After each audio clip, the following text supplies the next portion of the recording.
बिस्मिल्लाहिर्रहमानिर्रहीम अल्हम्दुलिल्लाहि रब्बिल आलमीन वस्सलातु वस्सलामु अला सय्यिदिल अंबिया'i वल मुरसलीन मुहम्मद इब्न अब्दिल्लाहिल अमीन व अला आलिहि व अस्हाबिहि व अज़वाजिहि व ज़ुर्रिय्यातिहि व अहलि बैतिहि व सल्लम तस्लीमन कसीरन कसीरा अम्मा बाद। औज़ु बिल्लाहि मिनश शैतानिर रजीम बिस्मिल्लाहिर रहमानिर रहीम लक़द कान लकुम फ़ी रसूलिल्लाहि उस्वतुन हसना सदक़ल्लाहुल अलीयुल अज़ीम।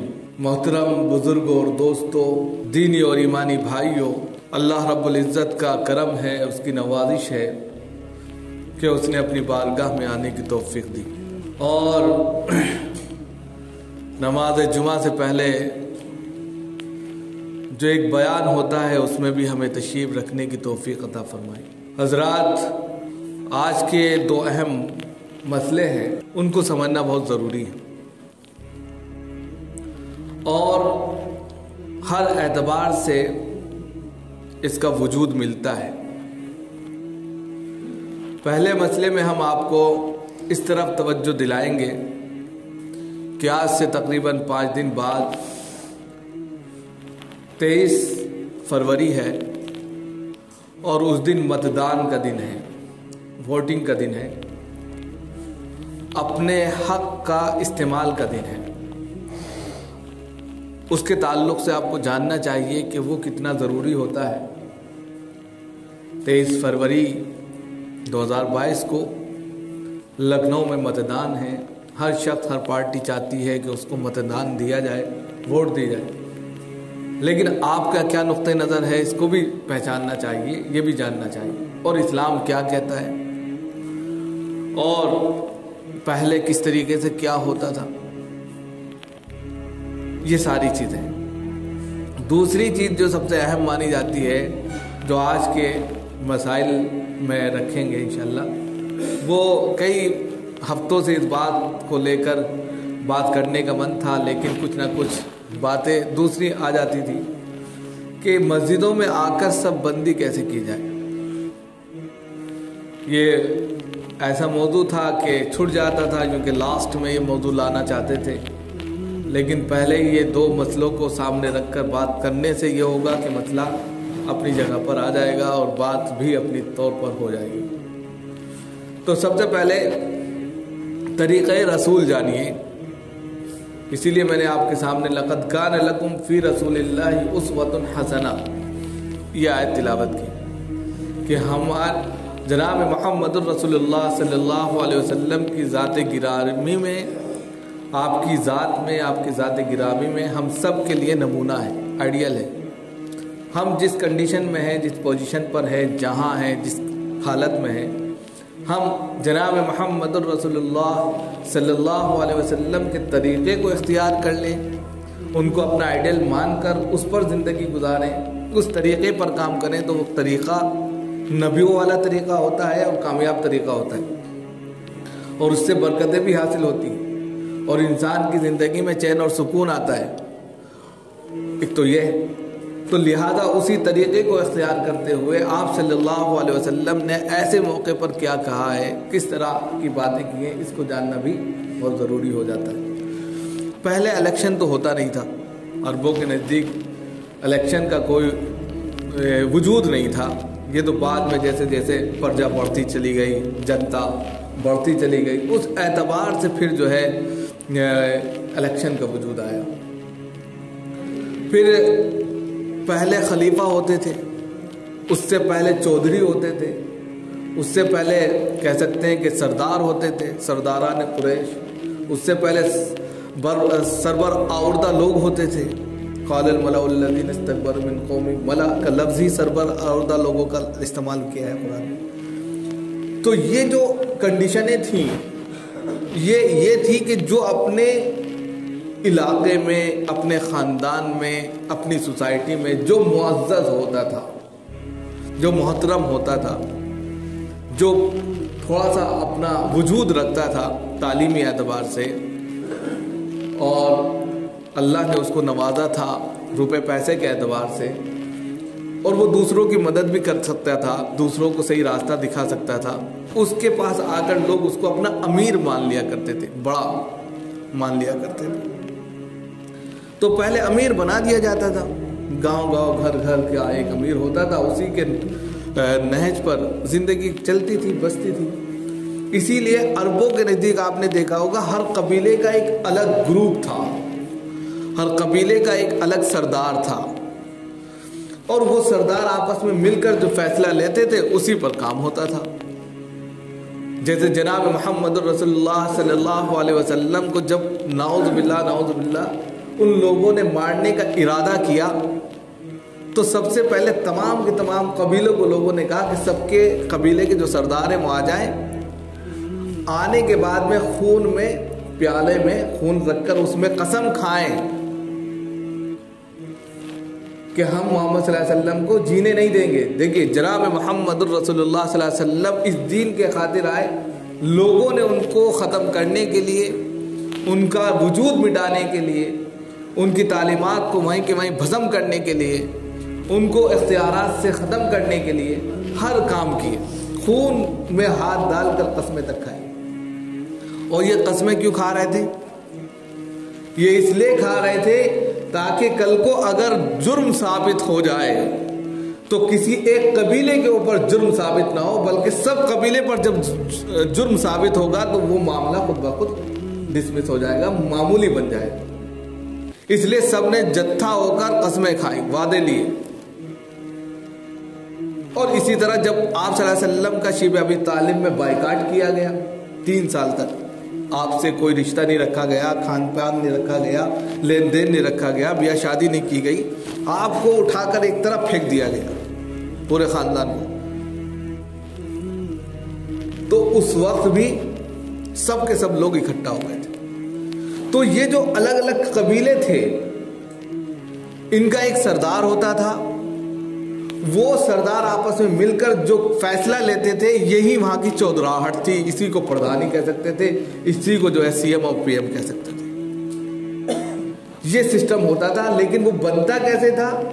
बनने का नुक्ते नज़र यही था कि जो उनमें मुअज़्ज़ज़ होता था, तालीम याफ्ता होता था, लहीम शहीम होता था, पैसे वाला होता था, लोगों की हमदर्दी जानता था, उसको वो अमीर बना दिया करते थे। यही चीज़ जो है अब्दुल्लाह इब्न अबी सलूल जो मदीने का सरदार बनने वाला था, मदीने में दरअसल यहूद और अंसार रहते थे, और फिर यहूद में भी 2 कबीले, बनु कैनका था, बनु नज़ीर था और बनु कुरैज़ा था। ये आपस में, औस और खज़रज खास तौर से 2 कबीले थे, ये आपस में इतना गुत्थम गुत्था थे कि सैकड़ों साल से लड़ रहे थे।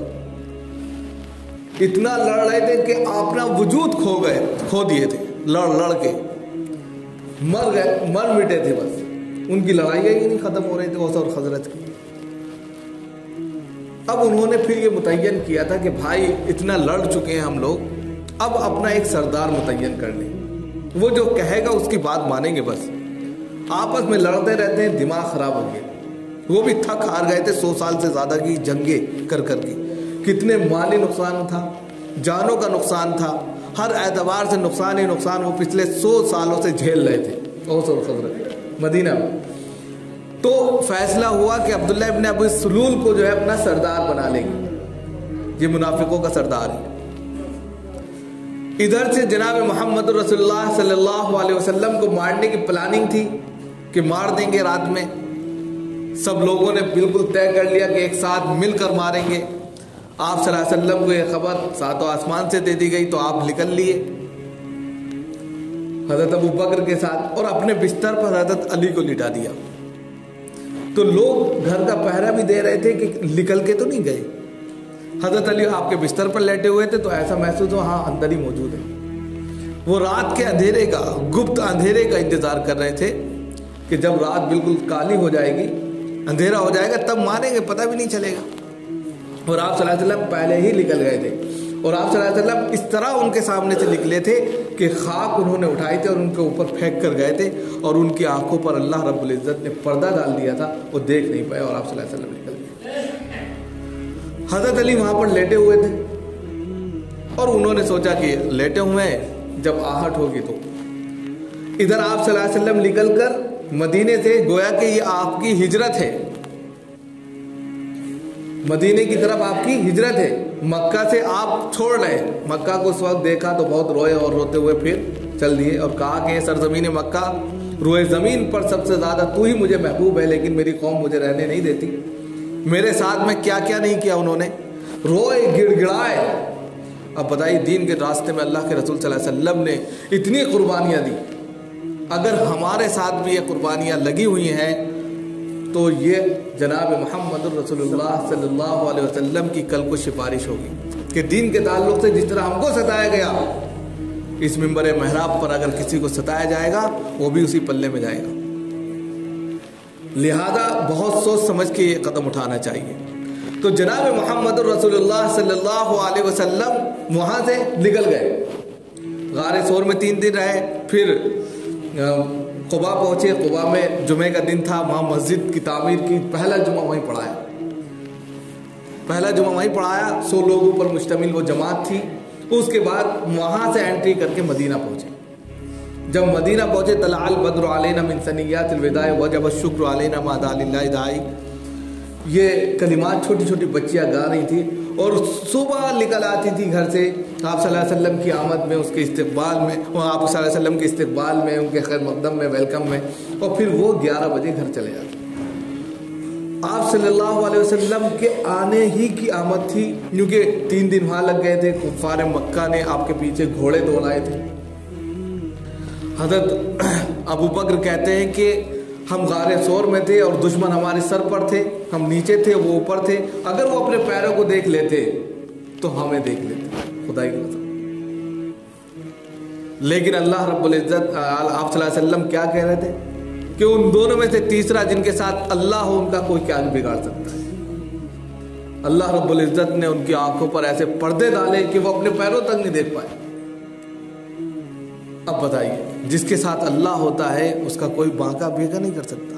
फिर आप सल्लल्लाहु अलैहि वसल्लम मदीना पहुंचे, तो मदीना पहुंचते ही जैसे तो वो बच्चियां सब घर के लोग अपने घर में एंट्री कर चुके। एक यहूद ने देखा और कहा कि तुम्हारी मुराद आ गई भाई, यानी जिसका तुम बरसों से इंतजार कर रहे हो वो लोग आ गए। आप सल्लल्लाहु अलैहि वसल्लम ने एंट्री की, आए।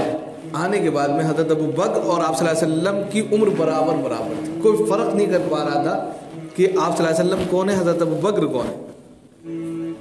तो हज़रत अबू बकर इस चीज़ को महसूस कर लिए और फौरन आपको एक ऊंची जगह बिठाया और अपना रुमाल आपके कांधे पर रख दिया। ये मुआजना था, ये मुमताज़ियत थी कि आप सल्लल्लाहु अलैहि वसल्लम हैं।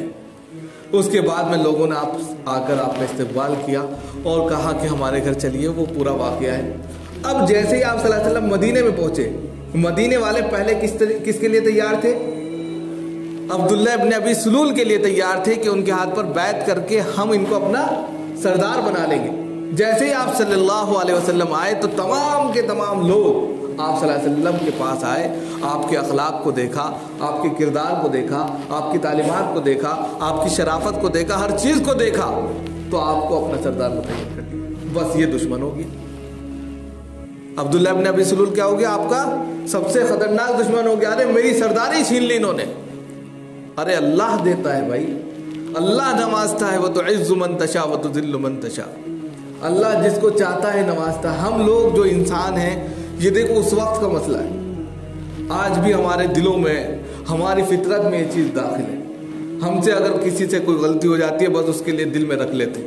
ऐसा नहीं होना चाहिए, दिल साफ रखना चाहिए भाई, दिल साफ रखना चाहिए, दिल में बुग़्ज़ नहीं होना चाहिए। हर एतबार से बातें तो होती रहती हैं। अब उन्होंने बुग़्ज़ रख लिया आप सल्लल्लाहु अलैहि वसल्लम के लिए कि यही शख्स है, मेरी सरदारी खा गया। मैं तो सरदार बनने वाला था, चौधराहट मुझे मिलने वाली थी, मक्के का सरदार मैं था, वो मदीने का सरदार मुझे माने जाने वाला था।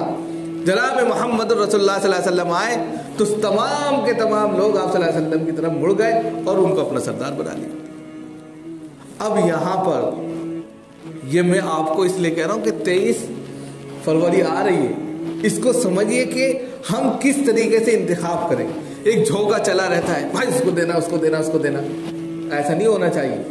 ऐसे तो पहले तो बहुत लोग तैयार थे। अब्दुल्लाह इब्न अबी सुलूल भी तैयार था कि बस मैं ही खप्पा लगा दूंगा, सरदारी मेरी आने वाली है। लेकिन लास्ट वक्त में आप सल्लल्लाहु अलैहि वसल्लम की एंट्री होती है और एक बेहतरीन इंसान, एक सरवरे कौनैन अहमद मुस्तफ़ा मोहम्मद मुस्तफ़ा सल्लल्लाहु अलैहि वसल्लम, जो दुनिया के लिए हमदर्द थे, जो इंसानियत का बेहतरीन पासनहार थे, जिन्होंने इंसानियत को समझा था, उनके दर्द को समझा था, जब वो आए तो लोगों ने उनको हाथ लिया। ऐसे शख्स का वजूद बाइस बरकत होता है और प्रजा के लिए बेहतरीन सुकून का जरिया होता है। लोगों ने जब लिया फौरन, और उसके बाद जो राहतें, आराम और फतूहात जो सिलसिला शुरू हुआ है वो सिर्फ 11 साल का अर्सा है। 13 साल तक मक्का में रहे, लोगों ने परेशान किया, इतना परेशान किया कि आपके कदम मुबारक तक ताइफ में जाए तो पत्थर तक मार दो। लेकिन मदीना आए, 11 साल की मुद्दत में पूरी दुनिया के अंदर इस्लाम को फैला दिया। इतनी फतूहात मिल गई, इतना माल अल्लाह ने दे दिया कि कहते हैं कि सहाबा इकराम बाज कहते थे कि भाई हमें ऐसा महसूस होता है कि जन्नत का सारा बदला दुनिया में दे दिया गया, जन्नत में क्या मिलेगा। उनको डर होने लगा था इस बात का कि हमसे तो जन्नत के वादे किए गए थे, ये दुनिया कहां से आ गई। तो कहा जो अल्लाह का हो जाता है मन कान लिल्लाहि कान अल्लाहु लहू, जो अल्लाह का हो जाता है अल्लाह उसका हो जाता है, दुनिया भी मिलती है और आखिरत भी मिलती है। धरती पर चलते थे, टापों की आवाज जन्नत में सुनाई देती थी। हजरत बिलाल धरती पर चल रहे हैं, आप सल्लल्लाहु अलैहि वसल्लम ने पूछा काले कलोटे, कुछ नहीं है, कोई मकाम, कोई वो नहीं, इंसान का किसी से कोई वो नहीं है, उसका अमल सबसे बुलंद होना चाहिए। बस किसी की सूरत, किसी का पैसा, किसी का ओहदा कोई काम नहीं आने वाला, उसका अमल काम आने वाला है। हजरत बिलाल रज़ी अल्लाह ताला अन्हु हबशी कहलाए जाते थे, लेकिन जब जमीन पर चलते थे तो आप सल्लल्लाहु अलैहि वसल्लम ने कहा भाई तुम्हारा अमल क्या है, तुम्हारा अमल क्या है, जन्नत में तुम्हारे टापों की आवाज, तुम्हारे पैरों की आवाज है। क्या कहा अल्लाह के रसूल सल्लल्लाहु अलैहि वसल्लम, मेरा कोई खास अमल नहीं है, बस ये कि मैं तहारत बहुत अच्छे से करता हूँ। कि क्या कैसे करते हो, कि पहले मैं इस्तिंजा करता हूँ, इस्तिंजा से पहले इस्तिब्रा करता हूँ, यानी ढेले का इस्तेमाल करता हूँ, फिर इस्तिंजा करता हूँ। अब बताइए, इन्नल्लाह युहिब्बुल मुतताहिरीन, अल्लाह रब्बुल इज्जत पाकी हासिल करने वाले को पसंद फरमाते। इसी अदा पर अल्लाह ने उनको जो है जन्नत में पहुंचा दिया। दुनिया में रहते हुए हम लोग अमल की दौलत पर जो है ऊपर जाएंगे, अपने ओहदे, अपने मनसब की बुनियाद पर नहीं। अब उसके बाद में जनाब मोहम्मद रसूलुल्लाह सल्लल्लाहु अलैहि वसल्लम जब मदीना पहुंचे, मदीना पहुंचने के बाद में लोगों ने आपको हाथों हाथ लिया और एक बेहतरीन सरदार का वजूद हुआ, यानी कि आप सल्लल्लाहु अलैहि वसल्लम को उन लोगों ने अमीर माना। और फिर उसके बाद जब आप सल्लल्लाहु अलैहि वसल्लम 11 साल के बाद रुखसत हुए, और रुखसत होने के बाद जो है फिर खिलाफत का ज़माना चला। खिलाफत का ज़माना तकरीबन 40 से 45 साल 46 साल चला। फिर उसके बाद हज़रत अमीर माविया आ जाते हैं। हज़रत अमीर माविया से 61 साल तक शख्स, यानी कि ये कह सकते हैं खिलाफत ही का ज़माना है, और 61 साल तक शख्सी हुकूमत पड़ जाती है। 61वें साल से शख्सी हुकूमत पड़ जाती है, वक्त नहीं है वरना पूरी डिटेल्स आपको समझाता। तो 61वें साल से शख्सी हुकूमत जब पड़ती है, यहीं से इलेक्शन का वजूद है। शख्सी हुकूमत में क्या था कि जब हज़रत अमीर माविया थे तो उनके जो सिपह सालार थे उबैदुल्लाह बिन ज़ियाद, बाद में उनका मार दिया गया था। उन्होंने हज़रत इमाम हुसैन के साथ में ज़्यादती की थी और उनका सलकरम किया था। कलबला के मैदान में वो पूरा वाक़या है, जब मौका होगा तो उस पर भी बात होगी। उन्होंने ज़बरदस्ती बैत ली। पहले बैत ली जाती थी, बैत का मतलब ये था हाथ उठाओ, बताओ, अपनी वोट का इस्तेमाल करो। वोट का इस्तेमाल पहले बैलेट पेपर पर नहीं होता था या ईवीएम से नहीं होता था, पहले लोगों से अपने तौर पर पूछ लिया जाता था, वो हम अमीर बनाए जा रहे हैं, क्या आप उनके हाथ पर बैत करेंगे। अगर बैत कर लिया जाता था तो ये एक तरह से उनकी तरफ से वोट होती थी। ये शख्सी हुकूमत पड़ गई।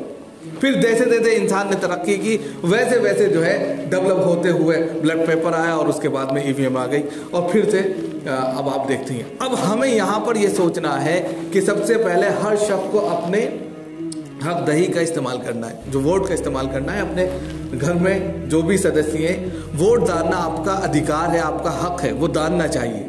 उसको ये नहीं कि हाँ क्या फ़ायदा, ऐसा नहीं करना चाहिए, आपका हक है। लेकिन हक के साथ साथ सही कैंडिडेट का इख्तियार करना, उसको चुनना भी आपका अधिकार है कि जो आपके लिए सबसे बेहतर हो सकता है। मदीने में आप सल्लल्लाहु अलैहि वसल्लम उनके लिए बेहतर थे, तो उन्होंने अब्दुल्लाह इब्न सलूल को छोड़ दिया जबकि वो सरदार बनने वाला था। जनाब मोहम्मद रसूलुल्लाह सल्लल्लाहु अलैहि वसल्लम का इंतखाब किया, इसलिए कि वो आपके लिए रहमतुल लिल आलमीन है। इसी तरीके से जो आपके लिए ज़्यादा बेहतर हो सकता है बेनिफिट, उसका इंतखाब करें। हम ये नहीं कहेंगे फला को दें फला को दें, ऐसा कुछ नहीं है। जो आपके बेहतर में, जिसको आप बेहतर समझ रहे हैं, उसका यानी कि उसको आप वोट दें और उस एतबार से अपना हक इस्तेमाल करें, ये आपका अधिकार है। वोट ज़रूर डालें। वोट डालने से क्या होगा कि आपकी नागरिकता यहाँ पर सही रहेगी और दूसरे जो है आपको 2 नंबर का शहरी नहीं कहा जाएगा, जो CCA के मसले में आया था, वो बात का मसला है। तीसरी चीज़ बिल्कुल लास्ट है और बिल्कुल ख़त्म हो रहा वक्त, वो दूसरा मसला था कि आप लोग आते हैं, इधर उधर की जगह खाली रहती है। जनाब मोहम्मद रसूलुल्लाह सल्लल्लाहु अलैहि वसल्लम का तरीक़ ये था कि सबसे पहले आते थे तो सफ़ों को सीधी करा दिया करते थे, सफ़ू सुफ़ा को, कि सफ़ों को सीधे कर लो, एक दफ़ा कहा करते थे। तो जो जगह खाली है उसको पूर कर लिया जाए तो बरकतें हासिल होती हैं, क्योंकि कहते हैं कि अगर सब में जगह बाकी रह जाती है शैतान घुस जाता है, और जब शैतान घुस जाता है तो कुचोके डालता है, ख्यालात डालता है, वसवसे डालता है, नमाज से गाफिल कर देता है। अब अगर शख्स नमाज पढ़ने आया, उसकी गफलत नमाज से हो गई तो बहुत अफसोस की बात है।